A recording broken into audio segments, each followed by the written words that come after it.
Okay, so the first thing I'm going to do, I'm going to stick the legs to the body.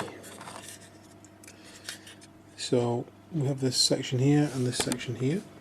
So to make it stick using plastic glue, we're going to have to scrape off some of this paint.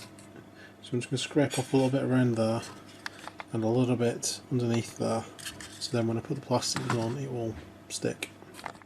Okay, so you can see I've scraped off some areas there. And we have some corresponding areas scraped off in there. So now we just need to glue the two together, but I've also scraped off those bits on the side there and there. And I've also scraped off those pegs on the top, because that's where these kind of scraped off in the side there. And there.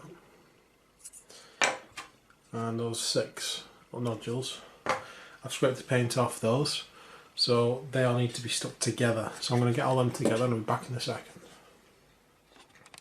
Okay, so there is the base and the head, the top part stuck together. The back of the glove and the panel, there's 2 little nodules under there. They just need some super glue going on. There's no point in trying to get them off. It's quite a snug fit anyway, the hand.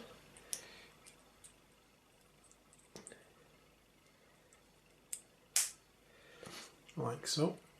I'll just keep that on there. Okay, the Gatling cannon's got this little bit that needs going on the top. That again, just glued on. Like so, there you go. Because these aren't structural parts, we're just going to use super glue because they don't need to be as cemented together as the plastic parts.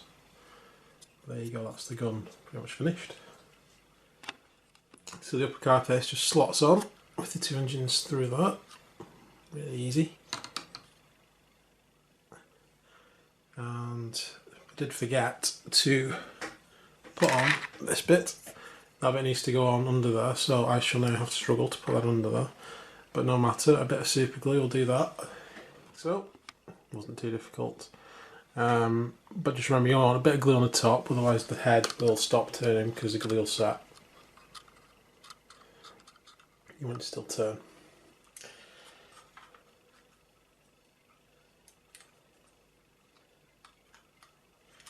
So yeah, also make sure when you put it on that the head's straight. Like so. Right, next we will do, they need to go on last, but next we'll do the, we'll do these plates here. So, they need to go on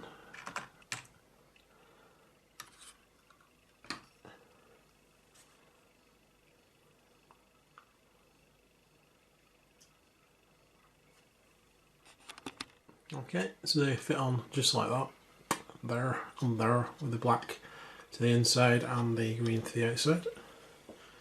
Next we'll do the knee pads and the sort of shin pads and the cod piece pad, whatever it is, groin shield.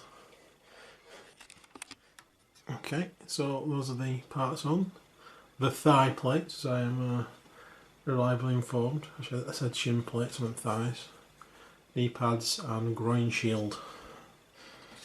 Right, next we're going to put on this chest plate, which goes over that bit there. There we go. So that goes on there like that. Next we will get the arms in place, so they slot into place using those little slots there and the pegs that are on the arm there. They need to go on first before the shoulder pads go on, because once they're on you won't be able to get these off again. So there goes the right arm, and there's the mounting for the left arm.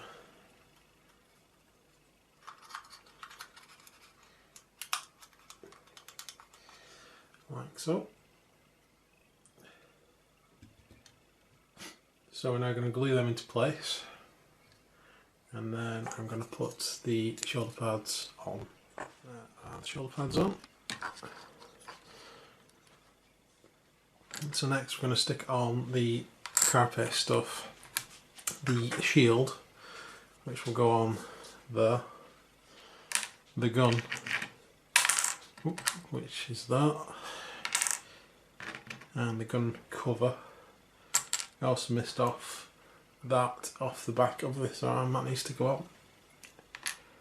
And I should back with you when I've done that. Okay, there we go.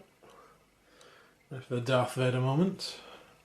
Always reminds me of Darth Vader when you put the mask on it. So there's a little line there that needs glue on it, and it goes in that little slot above its head.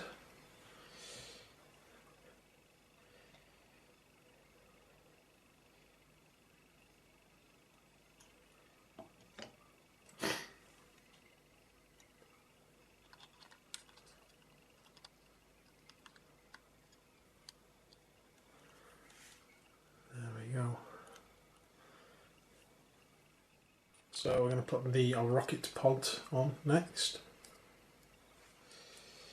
And that just goes into that little hole that's always been at the top of a knight, which we all wondered what it was for.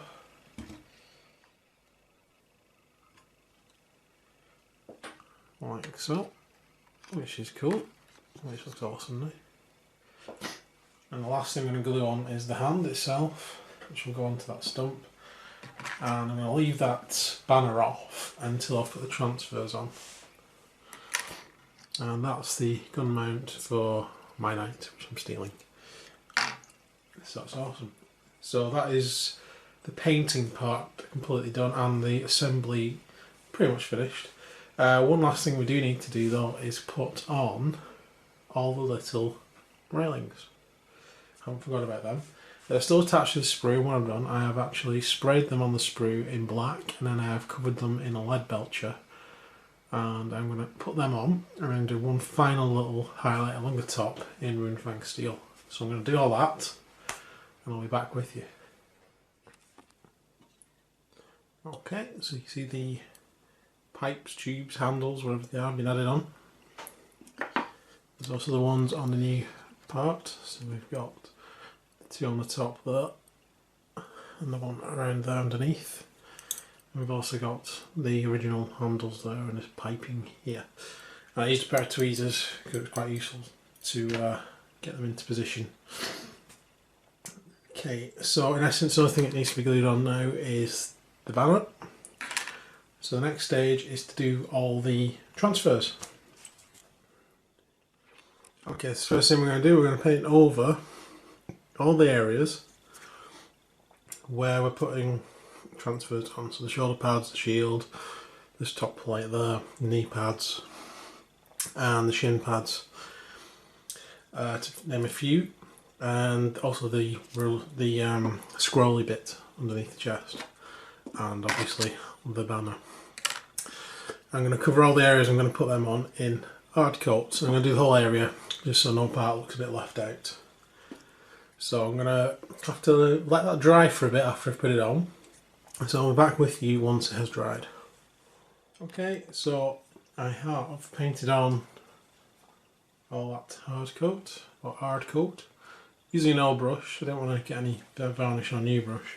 It does wash off quite well though, so I won't worry about it too much. It's just with them being brand new, I'm a bit.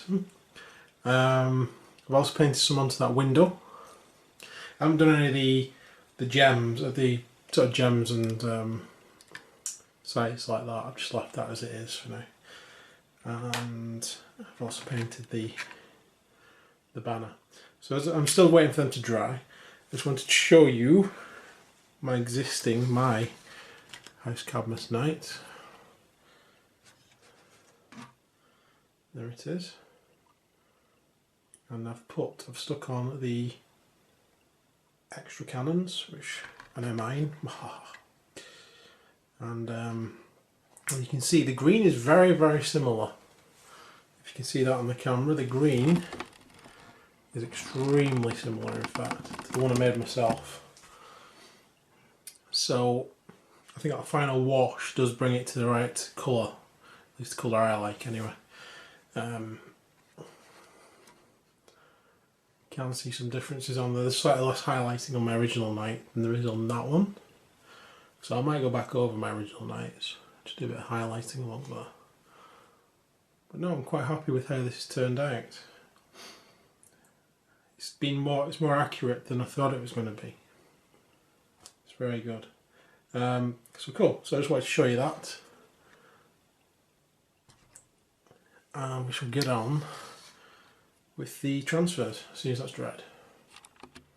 Okay, so I've got myself a dish filled with water and I've cut off the Cadmus symbols I'm going to need, along with the nameplate for the knight and the Imperial eagles. There's the other eagles. And a couple of little symbols to put onto the banner.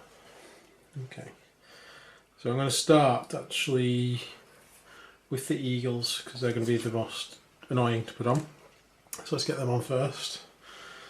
And we'll start with the, actually I'll start with the leg, those two, which you can't really pick up on the camera. Okay, so I'm going to cut them off and I'm going to get them into position. There they are. They're a bit fiddly to get into the right place. If they don't go right in once they've dried and everything, you can just paint it over, so any bits you get broken or anything like that.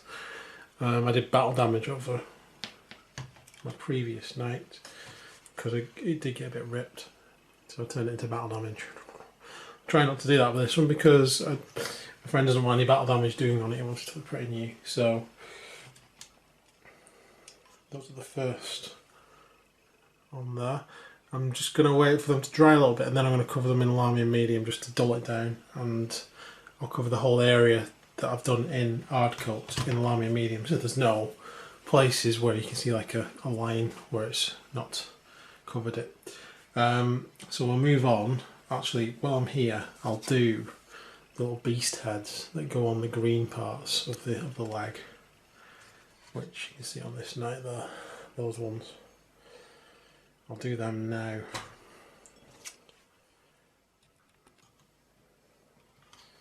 Okay. So there we've got the beast heads on.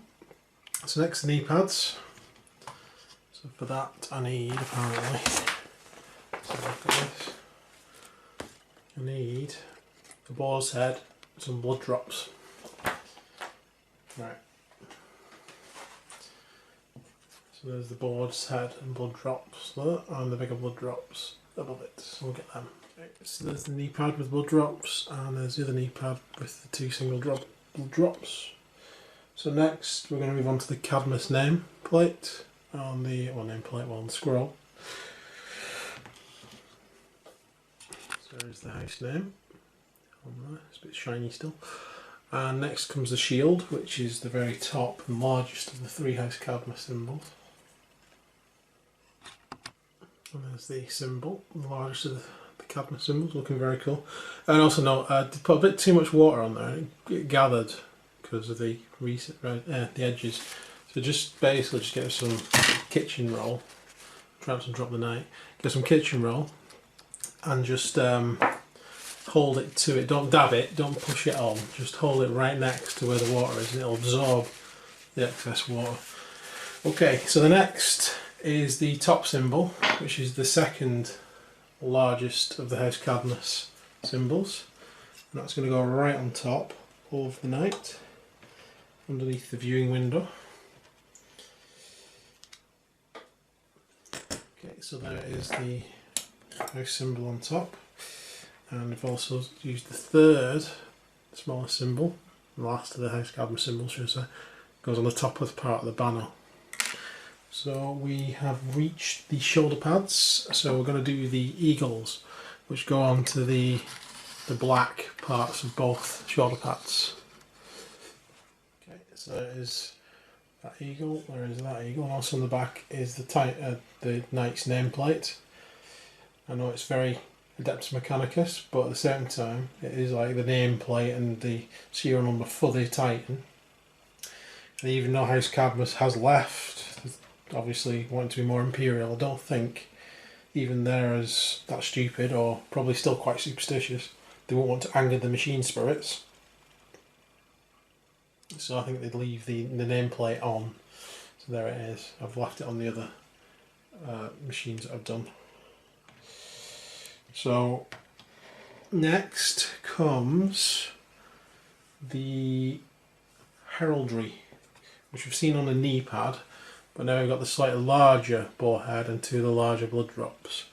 That goes on the yellow side, and then this large House Cadmus symbol goes on the green side. So that goes on, and then there's a smaller symbol that will go onto the banner. So we'll do that. So there is this House Cadmus symbol, and there's the heraldry. There is the banner with the Cadmus symbol on. So the last thing to do is put a couple of little icons onto the banner.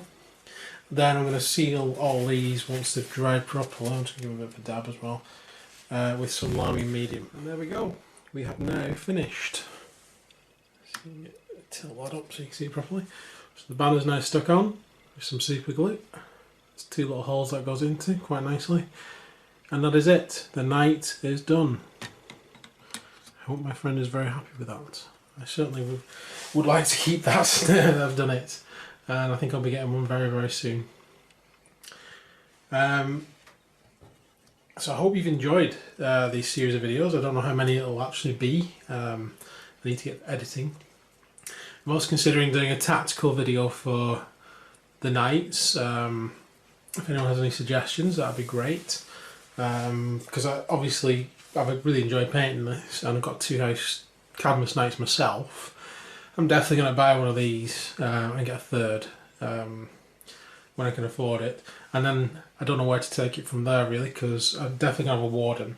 And obviously I've got a paladin and an errant. And I'm going to have a good look through the codex, and then I'm going to do another video probably on tactics. So keep an eye out for that. So I hope you've liked this. Please like and subscribe if you haven't already. It helps out loads if you do. And leave in the comments any suggestions, any ideas, anything you might want to see. I'll see if I can accommodate that. That'd be great. But anyway, thanks for watching again, and I hope to see you soon, and take care. Bye for now. Okay, and thanks for watching to the end of the video. But as I said, I think in the first video, I'd talk about the brushes that I'd used. It's the first time I'd used any Games Workshop brushes. But I finished the video quite late last night and completely forgot. So this is an added bonus if you've watched to the end. If you're interested, I can show you the brushes that I've used and what I think of them. And so the shade brushes, they're really nice. They've got a really nice smooth brush there. Didn't get to use the large one, but I did use the where is the smaller shade brush? There we go, medium shade brush, which is there. Very nice. Catches a lot of the shade on the brush and gives you a nice smooth finish on there. So that is a very nice brush. Recommend them. We have here the dry brushes. I've used them briefly for doing some of the overbrushing. Again, they're very good. They're slightly more bristly, so they get a lot more of the paint in there, and a nice width as well. If you look at them both, quite thin. So when you're doing the edges of stuff, it's a lot more controlled than the previous dry brushes. And you've got a lot more brush to work with as well than the previous dry brushes. So they were much better than the previous Games Workshop ones, and as good as other companies that I've used. We have the base coat brush, which is possibly one of my favourites, because I think I showed you this in the video, how thin this is, how smooth a finish it gives. It is excellent, that brush. And did I get another base coat brush? I think I did. There we go, the small base coat brush. Again, got quite a large brush there. I'm very good at doing the first coating on stuff. You get a nice coverage with that. I am a fan, so far, of the base coat brushes. And what we have left here, we've got the glaze brush. Very useful. It's a very small tipped brush, so you can control the amount of glaze that you're putting on there. Very good. I like this one as well. Obviously a lot smaller than the shade brush, because you want to use a lot less glaze, so it works very well. We have the two layer brushes, medium, there, and small, which is there. There we go. These are two very good brushes for doing all the detail work, really, and layering up to get there. You can do most of your work with these two brushes, and the layer brush there is very good. Another one of my favourites. Can't praise these brushes highly enough so far. However, we get to the final brush now, which is the artificer brush. Now this bad boy comes in its own tube. There you go. It costs over 12 English pounds. I don't know what the currency exchange rate is. That's an expensive brush in anybody's book. So we take it out of the tube and we have a look at it. There it is, artificial layer, nice name, XL, extra small, okay. I'm expecting something tiny. And there we go, that's what we get. It's small, granted, but it ain't that much smaller. I need to get some soap to clean that off. But it ain't that much smaller than the small brush, I'm afraid. This is the disappointment of the range, and it's the expensive one, so I was expecting the most from it. To be fair, it isn't, as I said, it isn't that much smaller. You got a nice point on it for doing small detail, but for the price, I wanted a lot more. I wanted like an insane detail brush that Army Painter do. That's tiny. That's brilliant for doing small detail. This, it's a good brush, it's a good quality brush, don't get me wrong. It's a bit smaller than the small brush, but for the price, this is way too expensive. This one is not worth the price. I won't be getting any more of these, I don't think, because I can get the Army Painter brushes, which are smaller. The rest of the Games Workshop range that I've used, that you've seen, love them all. I can recommend them all. I haven't used the scenery brushes, the two big ones, so I can't tell you how good they are or not, but they look pretty good. And if you're doing scenery, they look like they will do a lot of coverage. But I can't tell you anything about them really. But the ones that I've shown you today, the ones I've used, I can recommend them all.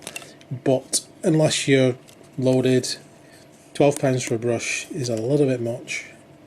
And I would recommend for detail the Army Painter Insane Detail brush, which is cheaper than this. I don't know what the current rate is on that, but it's at least half the price, I think. Last time I bought one, don't quote me on that, citation needed on the prices. But for the price I was expecting a lot more, and for it to be presented in this really cool tube I was thinking, wow, what have we got here? So I was really underwhelmed after using the other brushes, how little use this was compared to the small layer brush, which can do most of the things this can do for a fraction of the price. So that is my summary of the brushes. Overall very good, but just let down by that one expensive brush for me so far. If things change, I'll let you know in future videos, but that's how I found it so far. You guys might love that brush, guys might hate the whole range. I mean, this is personal preference with brushes. I find them very smooth to use and I like them a lot. So enough of that, and thanks for watching the video up to this point. And now a sneak preview at what else I'm working on. Dark Mechanicum. I haven't forgotten them, they are here. This is my test model, where I've tested out the colours. This is what I'm going for the Dark Mechanicum. I was inspired while I was painting the Titan itself, the Night Titan. I keep calling it that, I don't know why. The Night Titan. To use very similar green, and I like it. I like the way it's come up. And sort of inspired by the Death Guard for the white and the green. And I'm liking this a lot, this colour scheme. So I think this is what we're going to get from the Dark Mechanicum. I haven't based this, I haven't quite finished it. But that's where we are. This is the test model. There we go. So I'm going to do a Let's Paint video on these guys if anyone's interested, and I'll do some conversions on vehicles as well, and I'll do Let's Paints for them as well. So there you go. So I hope that's a little sneak peek for you there, and I hope you've enjoyed this extra bit on the video, and I hope you like and subscribe if you haven't already. That helps out loads if you do that. Thanks again for watching. Take care, guys.